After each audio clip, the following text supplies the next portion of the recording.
SPN 9 news और आपके साथ मैं हूं फिजा काजमी। असम में चुनाव प्रचार करते हुए कांग्रेस नेता प्रियंका गांधी ने तेजपुर की अपनी पहली रैली में वादों की छड़ी लगा दी। उन्होंने पार्टी की ओर से चुनावी घोषणा पत्र का पत्ता खोलते हुए कहा कि कांग्रेस यहां चुनाव जीते ही 5 वादों को सबसे पहले गारंटी के तौर पर लागू करेगी। उन्होंने कहा कि कांग्रेस जैसे ही चुनाव जीतेगी सबसे पहले राज्य में ऐसा कानून बनाएगी जिससे CAA यानी सिटीजन अमेंडमेंट एक्ट निरस्त किया जाए। CAA खत्म करने के अलावा राज्य में 5 लाख लोगों को सरकारी नौकरी, चाय बागान मजदूरों का न्यूनतम मेहनताना 356 रुपए रोजाना, गृहिणियों को 2000 रुपए मानसिक आर्थिक सहायता और 200 यूनिट तक मुफ्त बिजली की गारंटी दी जाएगी। CAA कानून निरस्त करने के अलावा प्रियंका गांधी ने कहा कि कांग्रेस अगर चुनाव जीती है तो राज्य के 5 लाख लोगों को सरकारी नौकरी दी जाएगी।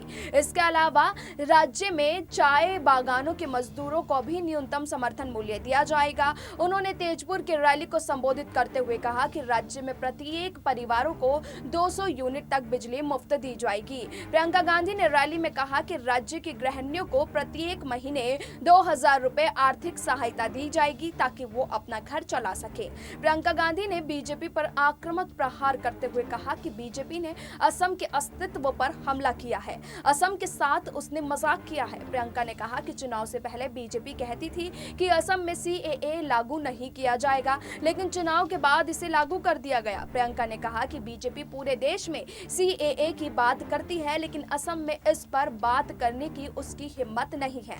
गौरतलब है कि कई पार्टियां CAA को असम के मूल निवासियों के लिए नुकसानदेह मानती हैं। प्रियंका गांधी ने प्रधानमंत्री नरेंद्र मोदी पर हमला बोलते हुए कहा कि जिन जिन जगहों पर लोग मजबूती में रहते हैं वहां मोदी जी नहीं जाते। उन्होंने कहा कि आप लॉकडाउन में फंसे हुए थे, आपने बाढ़ का सामना किया, लेकिन मोदी जी यहां नहीं आए, ना ही असम की बाढ़ को राष्ट्रीय आपदा घोषित किया। प्रियंका गांधी ने अपने पिता राजीव गांधी का जिक्र करते हुए कहा कि जब मेरे पिता राजीव गांधी देश के प्रधानमंत्री थे तब उन्होंने असम समझौता लागू किया था।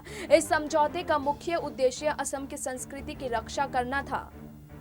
उन्होंने आगे कहा कि इस समझौते में यह तय हुआ था कि असम में केंद्र सरकार हर चीज में अपनी मर्जी नहीं चला सकती, लेकिन बीजेपी ठीक इसका उल्टा कर रही है। प्रियंका गांधी ने कहा कि बीजेपी सिर्फ वादे करती है लेकिन एक भी पूरा नहीं करती। उन्होंने कहा कि चुनाव से पहले बीजेपी ने जाति, माटी और भेटी समुदाय, जमीन और घर की रक्षा का वादा किया था।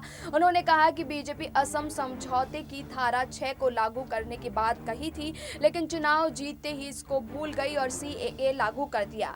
धारा 6 में कहा गया है कि असम के लोगों की विरासत, भाषा पहचाने और संस्कृति की रक्षा और संरक्षण के लिए संवैधानिक वैधता नहीं और प्रशासनिक सुरक्षा प्रदान की जाएगी। फिलहाल अभी के लिए इतना ही, लेकिन देश और दुनिया की तमाम बाकी खबरों के लिए आप जुड़े रहिए SPN 9 न्यूज के साथ।